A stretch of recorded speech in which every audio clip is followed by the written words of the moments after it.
오늘 창세기 26장을 통해서 함께 은혜 받을 우리의 오늘 제목은 이 아브라함과 이삭 그 대를 잇는 유사한 똑같은 죄의 정상들이라는 제목으로 오늘 나누겠습니다.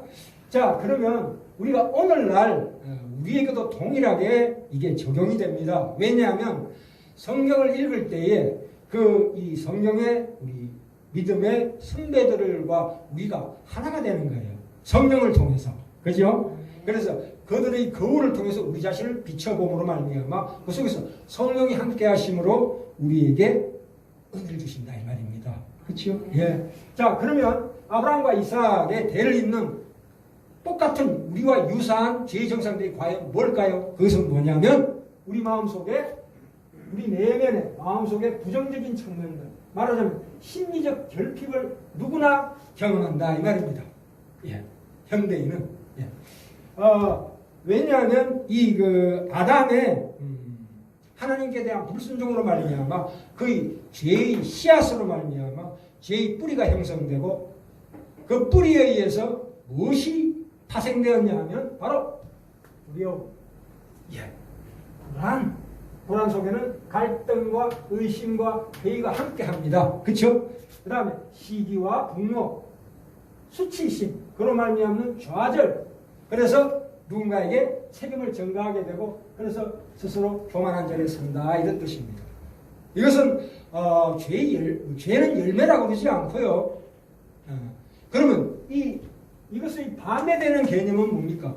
성령의 열매죠. 성령의 열매, 오래 참고 인내하고 순종하고 그죠? 겸손하고 이런 것들이 다 성령의 열매들입니다.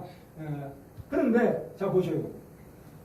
이걸 우리가 내 마음속에 내면의 부정적인 측면들을 나쁘다고 생각하시면 안 돼요. 왜냐하면 이것이 내 속에서 두드러지게 나타나야지만이 비로소 하나님을 바라보게 됩니다. 그렇죠? 자, 우리 세상 현대인들은 어떻게 하냐면 이 마음속에 나는 이런 것들을 다 없애기 위해서 노력합니다. 이것 자체를. 그래서 우리는 무언가에 미쳐야 합니다. 그렇죠? 세상 문화에 미쳐야 비로소 이걸 순간에 잊어버립니다. 뭐 술을 먹는다 할지 마약을 먹는다 할지 극단적으로 얘기해서 뭔가에 미쳐야 이걸 잠시 잊을 수 있다 이 말입니다. 그러나 그걸로서는 이 문제가 해결되지가 않죠. 이것은 참으로 이런 내 마음속에 나는 두려움과 불안과 시기와 분노, 수치심, 좌절, 책임전가, 교만 이런 것들은 사실은 역설적으로 좋은 것입니다. 그렇죠? 그것을 통해서 하나님을 만나는 하나의 과정이다 이겁니다. 과정이에요. 그렇죠? 만약에 이런 것들이 없는 사람이 있을까요? 그건 미친 사람이죠. 그렇죠? 미친 사람입니다. 그러나 누구나 현대인들은 다 이런 것이 있습니다. 참으로 하나님은 우리를 만나시려고 인간이 되어 오셨다 이 말입니다. 그것은 무슨 얘기냐? 하나님의 계시는 하늘에서 내가 기도할 때 직접적으로 완성품으로 뚝 떨어지는 게 아닙니다. 항상 하나님은 우리의 인간관계, 말하자면 부모 자식 관계, 이웃 관계, 남녀 관계를 통해서 하나님께서 간접적으로 우리에게 오십니다. 그러니까 말하자면 부모 자녀 간의 관계, 이웃 간의 관계, 남녀 간의 관계, 그 깨어진 관계를 통해서 하나님께서 우리에게 오셔서 비로소 그 깨어진 인간관계, 말하자면 두려움, 불안, 시기, 분노, 수치심, 좌절, 책임전가, 교만을 하나하나 고쳐 나가십니다. 그래서 결국은 하나님의 형상으로 회복시키는 것이 비로소 구원입니다. 그렇죠? 하나님이 살아서 역사하신다는 것은 바로 그런 겁니다. 그래서 이런 우리가 우리 삶 속에서 만나는 이런 경험들을 통해서 비로소 하나님과 우리가 만나게 되는 거예요. 그래서 하나님은 지금도 고린도후서 4장 6절에 보시면 예수 그리스도의 얼굴을 통해서 하나님의 영광을 아는 빛을 우리 마음에 지금 비추고 계신다 이 뜻입니다. 예. 하나님은 우리의 이런 마음을 긍휼과 자비로 용납하십니다. 그렇죠? 그래서 우리가 때로는 적절한 좌절이 필요하다 이 말입니다. 적절한 좌절이 필요하다. 예를 들어보자면 우리 사모님이 맨날 붙어 있다가 어느 날 하루 친정집에 갔을 때 그 밤에 외롭게 나 혼자 잠을 잘 때 얼마나 우리 아내의 향기가 그리운지 몰라요. 평소에는 보면은 서로 싸우고 그러지만 없어 봐야 비로소 우리 아내의 그 자리가 너무나 소중하다는 걸 깨닫게 돼요. 마찬가지로 하나님도 때때로 항상 그렇게 이렇게 딱 우리가 일정한 간격을 유지하고 계시. 왜 그러냐면 그 속에서 스스로가 자기 한계를 깨달아야 합니다. 이걸 내가 여기에서 벗어날 수 도저히 없구나. 내가 세상적인 어떤 위로를 받으려고 해도 그걸로서는 이것이 없어지지 않는다는 것을 확실하게 확인시켜서 그로 말미암아 드디어 깨어진 부모 자녀 관계, 남녀 관계를 통해서 그 넘어 있는 하나님을 더듬어 찾아가게 하시는 것입니다. 그렇죠? 네. 보셔요. 참 아브라함이 겪었던 게 이삭이 동일하게 겪습니다. 약간 경우는 다르지만 그렇죠? 그 이삭이 보셔요. 이 아브라함과 사라가 100세에 얻은 자식입니다. 어떤 자식입니까? 정말로 애지중지 키웠다는 거 아니에요. 그죠? 창세기 12장에 보면 너로 큰 민족을 이루리라 하고 난 다음에 하나님이 주신 자녀예요. 100세 넘어서. 그러니까 참 이거 뭐 건강하게 자라나는 이삭의 모습을 보고 이 아브라함과 사례가 얼마나 행복했는지 몰라요. 그죠? 현실적으로 참 자기 자신의 성취감 그리고 우리 가족이 앞으로 안정과 번영을 향해서 나가고 있다는 그 깊은 보증이 되는 거 아니에요? 이삭이? 그렇죠? 이럴 때 하나님이 시험을 하십니다. 왜냐하면 네가 네 자식을 통해서 네 자식으로 말미암아 하나님과 멀어지게 되거나 심지어 그 하나님을 대체하는 심리적인 우상으로 너 자식을 삼지 마라. 이거예요. 모든 복의 근원은 나니까 나를 향하는 하나의 통로로 이삭을 주신 거거든요. 그런데 이삭이 자기 성취욕을 만족하는 하나의 대체물이 됐다 이 말입니다. 그렇죠? 그래서는 안 되겠다. 그래서 결국은 창세기 22장에 가서 네 아들 이삭을 번져 바쳐. 엄청난 충격이죠. 엄청난 충격입니다. 이거는 상처입니다. 상처. 이 이삭이 당하는 상처는 얼마나 크겠어요. 트라우마라고 그러죠. 트라우마예요. 상처예요. 큰 마음속에 생채기가 그 아브라함도 하나님을 다 이해하지도 못하고 하나님께 순종했습니다. 다 이해하지도 못하고. 이삭도 마찬가지로 아버지가 믿음의 행동을 보이니까 거기에 따라서 순종한 거예요. 진짜 하나님에 대한 깊은 믿음이 있어서 그런 게 아니에요. 그 부모와 동일시되는 신앙이에요. 이게. 아주 약한 신앙입니다. 그때 그 이삭이 당했던 그 트라우마가 어디로 번집니까? 그 아들 이삭에게 집착하는 걸로 나타나는 거죠. 그래서 자기에게 없었던, 자기는 반항하고 싶었지만 반항하지 못했던, 무조건 순종했던 그 마음을 큰아들 에스의 그 상남자, 사냥꾼이라는 그 야성적인 자식이 투영시킨 거예요. 자기 욕망을. 그래서 에스를 특별히 사랑했죠. 그죠? 그 다음에 리브가는 어떻게 됩니까? 반대로 야곱을 사랑했습니다.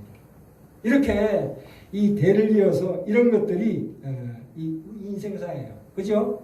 그렇게 간단하지가 않습니다. 인생이라는 게. 그죠? 항상 하나님은 우리에게 어떤 시험을 주십니다. 네가 집착하는 대상이 나보다 더 우선적인 대상이 되면 그때 하나님께서 시험을 주십니다. 그리고 식수를 내려놓게 하십니다. 그렇죠? 그래서 이 창세기 26장에서는 이삭이 아버지 아브라함이 겪었던 똑같은 거의 유사한 경험을 합니다. 아내가 임신을 못하고 또 25장에서 그죠? 그 다음에 참 애굽으로 가는 길에 하나님께서 딱 거기 가지 말라고 그랬죠. 옛날에 아브라함도 가뭄이 들어가지고 가나안에 가뭄이 들어가지고 애굽으로 이주해서 거기서 자기 아내 사례를 위로 속였잖아요. 마찬가지예요. 그죠? 이 그랄에서 애굽으로 가는 길을 하나님 막으시니까 그랄에 물다 보니까 그 자기 목숨을 살리기 위해서 아내를 무기라고 속였습니다. 똑같은 야 그리고 하나님의 은혜로 부자가 됐습니다. 그럼에도 불구하고 부자가 됐잖아요. 그죠? 그래서 그러나 그 과정 중에서 여러 가지 주변 브레셋 사람들과 갈등을 일으킵니다. 그건 무슨 얘기냐면 아브라함의 아들 자식 이삭은 그런 걸 못 겪었어요. 그러니까 아브라함이 겪었던 똑같은 걸 하나님께서 겪게 하신다 이거예요. 겪게 하신다. 죄들은 유전이 됩니다. 이게 이어진다 이거예요. 그러나 하나님의 축복은 이어지는 게 아닙니다. 우리가 알아야 됩니다. 그죠? 하나님은 한 사람 한 사람을 따로 축복하시기 원하십니다. 그래서 이삭을 축복하기 위해서 반드시 아브라함이 겪었던 인생 여정을 다시 똑같이 반복하게 한다 이 말입니다. 그죠? 그게 나중에 어디로 갑니까? 이 창세기 27장에 보면 리브가와 야곱이 짜고 노년에 이삭이 눈이 어두워졌을 때 그걸 속입니다. 속여가지고 장자권을 에서부터 뺏어옵니다. 이거는 리브가의 욕망도 포함되어 있는 거예요. 자기가 그 당시 시대 상황에 여성으로서 그 소외감이나 그 외로움 같은 것을 전부 야곱에게 투영한 거예요. 그렇죠? 그 결과로 이삭을 속였어요. 에서의 장자권을 뺏었어요. 시중 말하면 사기죠. 그러나 그 속에 하나님의 손길이 함께한다 이 말입니다. 그죠? 인간의 시행착오나 실패마저도 하나님께서 다 허용하시면서 그 속에 하나님의 은혜를 쫙 깔아놓으시는 거예요. 그죠? 우리가 신앙이라고 해서 무조건 좋은 일만 생겨 그게 아니에요. 그거는 그렇게 단순하게 나가면 인생이 뭔지를 몰라요. 정말입니다. 그렇죠? 살아가면 살아갈수록 그 하나님께서 우리를 인도하시는 방법이 참으로 지혜로 하나님의 지혜요 하나님의 경륜을 이루면서 깨닫게 됩니다. 그죠?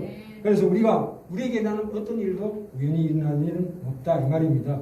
그래서 이 이삭이 26장에서 그 자기 혼자 이런 걸 당하게 함으로써 그 마음속에 있던 이런 것들을 하나하나 바라보게 해서 그것을 하나하나 고쳐나가게 하십니다. 물론 완벽하게 고치는 건 아니지만 그죠? 그래서 나중에 이삭이 그 사실을 알고 야 이거 취소다. 야곱에게 했던 축복을 취소하고 에서에게 줄 수 있었는데 그렇게 안 했습니다. 그것은 이삭이 하나님을 알기 때문에 그런 거예요. 아 이게 하나님의 뜻이구나. 하나님 아버지의 뜻이구나. 야곱은 태중에서 하나님 택하신 자구나. 이렇게 딱 깨달았기 때문에 먼 길 떠나는 야곱을 축복한 겁니다. 그게 하나님께 순종하는 겁니다. 그렇죠? 100% 완벽하게 순종하는 게 아니고 하나님의 역사에서 다 이끌려가면서 그 뜻에 깨닫고 깨달으면서 계속 그쪽으로 가는 겁니다. 그 속에는 반드시 두려움과 불안이 있고 갈등이 있고 회의와 의심이 있고 시기와 분노가 있고 수치심이 있고 좌절이 있고 책임전가가 있다 이 말입니다. 그래서 그것을 나쁘게만 보시면 안 돼요. 그죠? 우리 마음속에 나는 그 부정적인 청년들을 수용하셔야 합니다. 그래서 이것의 결과는 어떻게 됩니까? 내 심령이 가난한 대로 가는 겁니다. 그래서 의에 죽이고 목마른 대로 가고 애통하는 걸로 가고 그래서 드디어 어디로 갑니까? 의를 위해 핍박받는 자리까지 가는 거예요. 그죠? 참 이 이삭은 이 아들들의 현실을 보면서 스스로가 이제 하나님을 온전히 바라보게 되는 신앙으로 자라나게 되는 거예요. 부자 이삭과 리브가와 에스와 야곱 모두에게 에스를 완전히 버렸다는 건 아닙니다만 에스도 그 자손이 창대해집니다. 그건 다음에 말씀드리기로 하고요. 참 이 기가 막힙니다. 그래서 이 야곱이 이제 이 가정으로부터 사실 쫓겨나는 겁니다. 이거 그렇죠? 28장에 보면 다음 시간에 할 건데 어디로 쫓겨납니까? 베델의 빈들로 쫓겨납니다. 이거는 엄청난 또 충격입니다. 사람이 자기 가족을 이 시대에 그 광야에 내던져진다는 것은 우리가 부모 태중에 있을 때는 편안합니다만 이제 애가 태어나잖아요. 태어날 때는 애가 으악 울면서 튀어나오는 게 그게 뭡니까? 이 세상에 버려지는 거예요. 엄마의 태 속에, 그 안전한 태 속에서부터 바깥으로 버려지는 애도 태어날 때 심한 트라우마를 겪습니다. 충격을 받습니다. 그렇죠? 인간의 내면 세계 속에 그게 있는 거예요. 누구나 그런 힘직은 결핍을 경험하게 하십니다. 그래서 이 빈들에서 이거 베델이라는 것은 하나님의 집이라는 뜻이에요. 하나님께서 이렇게 야곱을 인도했습니다. 근데 야곱은 삼촌 라반의 그 딸 라헬을 통해서 리브가를 바라보게 되죠. 그죠? 그래서 여기에 집착하게 됩니다. 그래서 20년 동안을, 장장 20년 동안을 삼촌 라반의 집에서 생고생을 합니다. 그리고 나중에 다시 그 약복 강터로 가서 거기서 비로소 진정으로 하나님을 만나는 큰 경험을 합니다. 그래서 야곱의 이 인생 경로라는 것이 참으로 아브라함과 이삭과 야곱 이 3대에 걸쳐서 이어지는 이런 귀한 인생의 경험들을 우리가 우리의 것으로 해야 합니다. 그죠? 내가 어떨 때는 아브라함이 되고 어떨 때는 이삭이 되고 어떨 때는 야곱이 되는 그런 상황이 펼쳐지는 거예요. 그죠? 자, 그런데 이 인간이 참 이런 것들로부터 벗어나기 위해서 저도 과거에 어떤 거를 많이 했냐면 자 30대 후반에 그때 뭐 철련이나 두루넷 또 그 네이버나 다음에서 그 카페에서 글을 많이 올렸습니다. 제가 시나리오 작가를 좀 했기 때문에 제가 거기다 카페에다 글을 올리고 그 다음날 일어나서 딱 클릭해 보면은 제 밑에 댓글들이 쫙 당기면서 이야 너무 멋지다. 당신이 만든 시가 그렇게 멋지냐 댓글이 막 달려요. 그러면 저는 무지무지하게 행복해. 막 뇌에서 도파민이 방출돼가지고 그 이상 기쁨이 없어. 그죠? 저는 그걸로 인해서 저 자신을 굉장히 마취시킨 과거가 있습니다. 누구나 다 그렇죠. 요즘 소셜 미디어라고 해서 이를테면 인스타그램, 페이스북. 페이스북을 그 창업자가 누구냐? 마크 저커버그라는 사람입니다. 그 마크 저커버그 그 밑에 부사장이 앤드류 보스워스 부사장이 뭐라고 그랬냐면 이 페이스북을 유지하기 위해서는 반드시 뭐요? 더러운 것을 감수해야 한다 이 말입니다. 더러운 것을. 이게 뭡니까? 이 페이스북이나 이런 거 하면은 참 의심스러운 연락처가 있어요. 전화번호가 있다고. 그런 거를 다 수용하는 관행이 있어요. 그게 어디에서 오는 건지도 몰라요. 그게 내 페이스북, 나의 정보를 다 감시하고 있다 이 말입니다. 이 무서운 사실이거든요. 그러니까 이 페이스북에 계속 머무르게 하기 위해서 이 경영진들이 어떤 수를 쓰냐 하면 깡패들에게 노출시킬 수가 있다 이 말입니다. 또는 테러 조직에게 이 정보를 노출시킨다 이 말입니다. 왜요? 그래야 되는 거 아니에요? 그래서 유지하려면 이 페이스북이나 인스타그램을 누가 보느냐 하면 범죄자들이 봅니다. 많이 봅니다. 그렇기 때문에 이 페이스북이나 인스타그램 또는 그 틱톡 앱 같은 거, 요즘 유행하는 또 여러 가지 트위터 같은 것도 다 이거 참으로 위험한 겁니다. 사실 그걸 우리가 아예 안 할 수는 없지만 해야 합니다. 그러나 굉장히 경계를 하셔야 돼요. 이런 경영진들은 이걸 잘 안 해요. 안 한다고요, 지금. 고위 임원진들이 잘 안 합니다. 페이스북 이런 거 잘 안 합니다. 트위터 이런 거 잘 안 합니다. 인스타그램 잘 안 합니다. 왜요? 그걸 통해서 범죄 표적이 되잖아요. 그러니까 안 하는 거예요. 참 이거 골치 아픈 얘기입니다. 기껏해야 한 달에 뭐 2건 정도 거르는 것밖에 없어요. 그래서 이 뭡니까? 스티브 잡스 있죠. 스티브 잡스가 그 게임회사 대표 아니에요. 그런데 게임회사 대표가 게임을 안 하는 거야. 그래서 물어봤어요, 기자가. 아니, 당신은 왜 게임을 안 합니까? 그랬더니, 아니, 이 회사를 운영하는 게 더 스릴이 있고 재밌는데, 뭐로 게임을 합니까? 그 중독되는 거. 마약인데. 그런 얘기 했어요. 나 중독되기 싫다 이거예요. 이런 아이러니가 있습니까? 다 경제적인 논리로 움직이는 거예요. 그래서 우리가 이때에, 이런 시대에 그런 걸 적극적으로 경계해야 합니다. 될 수 있으면 자기를 노출시키지 않는 겁니다. 왜냐하면 그런데 내 사진을 올리고 내 글을 올렸을 때 다가오는 그 클릭 한 번에 내 뇌에 도파민이 방출되기 때문에 그래서 쾌감에서 벗어날 수가 없는 거예요. 그건 자기를 마취시키는 거예요. 그러면 안 됩니다. 물론 완전히 안 할 수는 없지만 그렇잖아요. 김정주 넥슨 회장도 메이플 한 번도 안 썼대요. 자기가 만든 거. 와,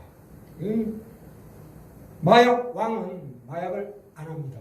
다 그런 건 아니지만 자기 자식한테 마약 시키는 마약 왕 보셨어요? 그렇지 않습니다. 자기는 정신 똑바로 차리고 돈 벌어야 되는데, 그죠? 라섹하는 의사도 자기는 안경 끼고 다녀요. 응? 부작용이 있기 때문에.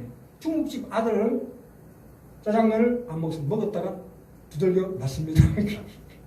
예. 라면 공장을 사장 아들 밥상에는 유기농밖에 없다 이런 얘기도 있습니다. 물론 라면이 뭐 아주 나쁜 음식은 아니지만 일테면 그렇다 이 말입니다. 그래서 우리가 이 땅을 살아갈 때에 이런 여러 가지 우리가 유심히 보셔야 합니다. 그죠? 자, 오늘 본문에서 우리가 가장 중요한 우리가 그 하나님의 은혜를 받기 위해서 자, 그걸 글귀로 갑시다. 신명기로 갈까요? 꽂아놨습니다. 신명기 30장 11절부터 15절. 네. 구약성경 310쪽으로 한번 넘어가 볼까요? 자, 여기 보시면 310쪽 비셨습니까? 예. 자, 310쪽 신명기 30장 11절부터 15절까지 제가 읽겠습니다. 내가 오늘날 너에게 명한 이 명령은 너에게 어려운 것도 아니요 먼 것도 아니라 하늘에 있는 것이 아니니, 그죠? 내가 네게 하라고 하는 명령은 하늘에 있는 게 아니래요. 자, 13절 볼까요? 이것이 바다 밖에 있는 것이 아니니, 그러니까 내가 하는 명령은 네게 별대로 어려운 명령이 아니다 이거예요. 그리고 그것이 하늘에 있는 것도 아니고 13절에 바다에 있는 것도 아니다. 14절 15절 보세요. 오직 그 말씀이 너에게 신이 가까워서, 그렇죠? 지금 우리가 예배 드리고 있잖아요. 이 말씀이 너 앞에 가까이 있다 이 말이에요. 그것이 너의 입에 있으며, 항상 우리가 하나님의 말씀을 입에 올리죠. 네 입에 있으며 너희 마음에 있은즉 네가 분명히 이를 행할 수 있느니라 이렇게 말씀하고 있습니다. 15절에 보라 내가 오늘날 생명과 복과 사망과 화를 네 앞에 두었다. 둘 중에 하나 골라라. 이런 얘기는 사실은 아닙니다. 자, 이거는 이 당시의 상황이 어땠냐면 모세가 이 가나안을 앞에 두고서 이스라엘 백성들에게 유언을 하는 대목입니다. 이제 가나안 약속의 땅으로 들어가기 전에 참으로 이제 철저하고 분명한 신앙적 결단을 요구하고 있다 이 말입니다. 드디어 가나안은 뭡니까? 예수 안에 들어가서 사는 진정한 삶이란 뜻입니다. 가나안은 물론 천국이라는 뜻도 있지만, 그래서 이게 무슨 얘기입니까? 네가 복을 받으려면 하나님께 순종하라 이 말입니다. 네. 이것은 무슨 얘기입니까? 이 명령을 왜 하십니까? 이 성경 말씀을 통해서 아브라함과 이삭과 야곱의 생애를 통해서 우리에게 가르쳐주고 있잖아요. 하나님이 누구시냐? 하나님이 결국은 너희들의 실패와 시행착오에도 불구하고 분명히 복을 주시는 분이라는 걸 분명히 밝혔잖아요. 이삭에게. 큰 거부가 됐잖아요. 그래서. 그렇죠? 아브라함도 마찬가지. 야곱도 보셔요. 앞으로. 하나님의 큰 복이 임합니다. 그런데 세상이 주는 복이 아니에요. 하나님이 주시는 복이, 물론 그 과정 중에 우여곡절, 이 서방설레가 있지만, 그러나 결국은 그걸 통과하여 드디어 하나님을 만나고 더 큰 복을 받는 거예요, 이게. 안 그렇습니까? 네. 그래, 하나님 안에 있는 자가 받는 복이 무엇인가를 가르쳐 주고 있잖아요. 그리고 반대로 하나님의 외면할 때 받는 벌이 무엇인지를 충분히 설명해 주고 난 다음에 드디어 모세가 가나안 앞에서 이 얘기를 하는 거예요. 그죠? 애굽 땅에서 10가지 재앙과 홍해를 건너고 만나와 메추라기를 먹고 반석의 물을 마시며 분명히 확인한 겁니다. 이거는. 그렇죠? 또한 하나님을 외면하고 아브라함을 반대한 자들, 이스라엘을 괴롭힌 자들에 대한 그 결과, 그 비참한 저주와 심판을 보여주고 난 다음에 이 결정이 요구되고 있다 이 말입니다. 분명히 그들은 보고 확인했습니다. 우리도 분명히 그 사실을 보고 확인했습니다. 우리 인생 가운데서. 예? 보고 들었습니다. 또 우리가 간접 체험했습니다. 또 우리가 직접 체험할 수도 있습니다. 이것은 하나님을 섬기느냐 외면하느냐의 싸움이 아닙니다. 너무나 분명해서 답이 하나밖에 없다. 이 얘기입니다. 그게 안다는 거예요. 그게 안다는 거예요. 그게 아는 것이다. 예? 영생 뭐 비율하신 참 하나님과 그가 보내신 자 예수 그리스도를 아는 것이 바로 그거예요. 네 앞에 놓여 있는 선택은 없다. 하나밖에 없다. 내게 복을 받으라. 이거예요. 그렇죠? 네. 자, 이 말씀이 또 어디 있냐면 로마서 10장에 나와 있습니다. 자, 쭉 뒤에 제가 비고드렸습니다. 로마서 10장. 이 우리가 전도할 때 많이 써먹는 구절인데요. 10장 10절에 그렇게 나오는데 로마서 10장 4절부터 볼까요? 4절부터 10절까지만. 예. 비셨습니까? 로마서 10장 4절부터 10절까지입니다. 자, 보셔요. 그리스도는 모든 믿는 자에게 의를 이루기 위하여 율법이 마침이 되시니라. 모세가 기록하되 율법으로 말미암는 의를 행하는 사람은 그 의로 살리라 하였거니와. 자, 이제 나옵니다. 믿음으로 말미암는 의는 이같이 말하되 네 마음에 누가 하늘에 올라가겠느냐? 똑같은 얘기죠. 그죠? 네 마음에 누가 하늘에 올라가겠느냐? 다 밑에 얘기가 똑같은 얘기입니다. 아까 신명기 30장에 읽었던 그 12절 이하의 말씀하고 똑같아요. 자, 뒤로 넘어갑시다. 8절 갑시다. 8절. 똑같은 얘기 또 나옵니다. 그러면 무엇을 말하느냐? 말씀이 내게 가까워. 그죠? 예? 지금 우리 앞에 말씀이 있다. 이거예요. 하나님의 진정한 확증하는 하나님의 역사의 경륜의 지혜의 그 하나님의 축복이 있다 이 말입니다. 네 입에 있으며 네 마음에 있다 하였으니 곧 우리가 전파하는 믿음의 말씀이라. 그래서 9절 10절이 나오는 겁니다. 네가 만일 내 입으로 예수를 주로 시인하며 또 하나님께서 그를 죽은 자 가운데서 살리신 것을 내 마음에 믿으면 구원을 얻으리니. 그렇죠? 구원의 완성으로 가는 겁니다. 그죠? 사람이 마음으로 믿어 이르고 입으로 시인하여 구원에 이르느니라. 그렇죠? 야, 이거 뭐 그러니까 우리가 결론을 짓자면 내가 너희 앞에 생명과 복과 사망과 저주를 두었는데 생명을 택하라 이겁니다. 그죠? 네. 둘 중에 하나를 택하라는 게 아니에요. 오직 하나의 선택인 하나님 그 안에서 복된 인생이 되는 그 선택을 요구하고 계십니다. 그죠? 네. 야, 이거 대단한 말씀 아닙니까? 야, 그래서 우리가 이 세상 가운데 물론 아주 우리가 아브라함과 이삭과 야곱의 생애를 보면서 우리가 느낀 건데 완벽하게 하나님 믿음의 행동을 할 수는 없어요. 왜냐하면 우리 마음속에 심리적 결핍이 있기 때문에. 그렇다 할지라도 헛된 것을 구하지 말아야 돼요. 헛된 것을 구하면 그 결과를 내가 보게 된다 이 말이에요. 그래서 아브라함과 이삭과 야곱에게 하셨던 그 하나님의 인도하심을 누리지도 느끼지도 못할 것입니다. 우리가 세상에 헛된 것만 구하면. 예? 그래서 이 성경이 요구하는 어떤 신앙상의 어떤 헌신이나 순종이나 헌신이나 희생은 하나님을 위한 것이 아닙니다. 나 자신을 위한 거예요. 그렇죠? 나 자신을 위해서 하나님께 순종해라, 헌신해라, 봉사해라는 뜻이 그거예요. 그 하나님을 위해서 그런 게 아니고 나 자신의 참 진리, 온전한 삶을 살게 하시는, 그래서 우리로 하여금 거룩과 진리에 이르게 하시는 하나님의 은혜예요. 하나님의 진정한 영혼의 아버지 되신 분이 자기 자녀를 축복하는 거예요. 그죠? 우리가 맨날 어린아이처럼 맹목적으로 그냥 보여달라, 뭐 쓸모있게 해달라, 로봇처럼 나를 어떻게 조종해달라, 그렇게 기대하시면 안 돼요. 그죠?